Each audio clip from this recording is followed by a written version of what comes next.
एक तू सच्चा तेरा नाम सच्चा अनंत पृष्ठ 681। सतपुरुष बाबा फुलसंदे वाले कहते हैं, हे पुत्र, जो गंभीर भाव से ईश्वर का स्मरण चिंतन करते हैं वे ही दूसरे पदार्थों को भूल जाते हैं। हे पुत्र, किसी भी वस्तु को मूल स्वरूप में देखना यही उसका वास्तविक दर्शन है। हे पुत्र, लोभी मनुष्य सबसे अधम है और निर्लोभी साधु सर्वोत्तम है। हे पुत्र, परमेश्वर के सच्चे प्रेमी के दो लक्षण हैं। पहला, स्तुति निंदा मान अपमान में संभाव रखना।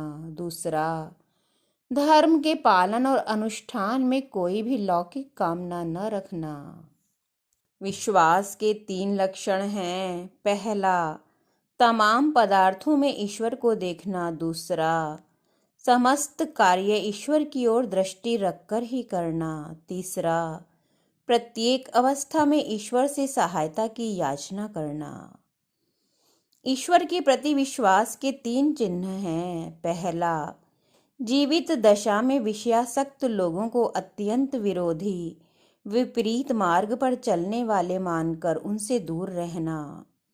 दूसरा, दान देने वालों की प्रशंसा या खुशामद न करना। तीसरा, दुख देने वालों की निंदा और तिरस्कार न करना। निर्भयता की प्राप्ति के ये लक्षण हैं। संसार प्रेमी लोगों से निःस्पर्श इच्छा रहित होना और मन को साधन भजन में लगाकर बड़ेपन के मोह से लोक कीर्ति से दूर रखना। इस संसार में सुखी कौन है? दूसरे तमाम पदार्थों और लोगों से जिसने ईश्वर को ही सर्वोपरि समझा हो वही सुखी है।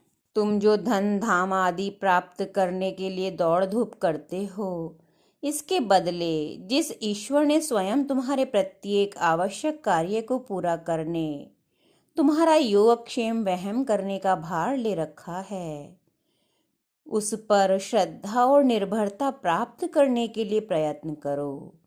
तुम सदा के लिए सभी बातों से परिपूर्ण हो जाओगे, इसमें कोई संदेह नहीं है। प्रायश्चित की 3 सीढ़ियों पर चढ़ना चाहिए। पहला, आत्मग्लानि। दूसरा, फिर पाप न करने का निश्चय। और तीसरा, आत्मशुद्धि। गया हुआ समय किसी प्रकार भी लौटकर वापस नहीं आता, इसलिए समय के सदृश कोई भी वस्तु प्रिय नहीं है। जो आंखें ईश्वर के अधीन रहने में कल्याण नहीं देखती, उन आँखों से अंधा होना अच्छा है। जो जीभ ईश्वर की चर्चा में नहीं लगती, उसे गूंगा रहना ही अच्छा है।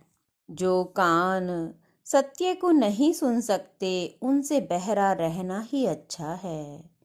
और जो शरीर ईश्वर की सेवा में नहीं लगता, उसका तो मर जाना ही सबसे अच्छा है।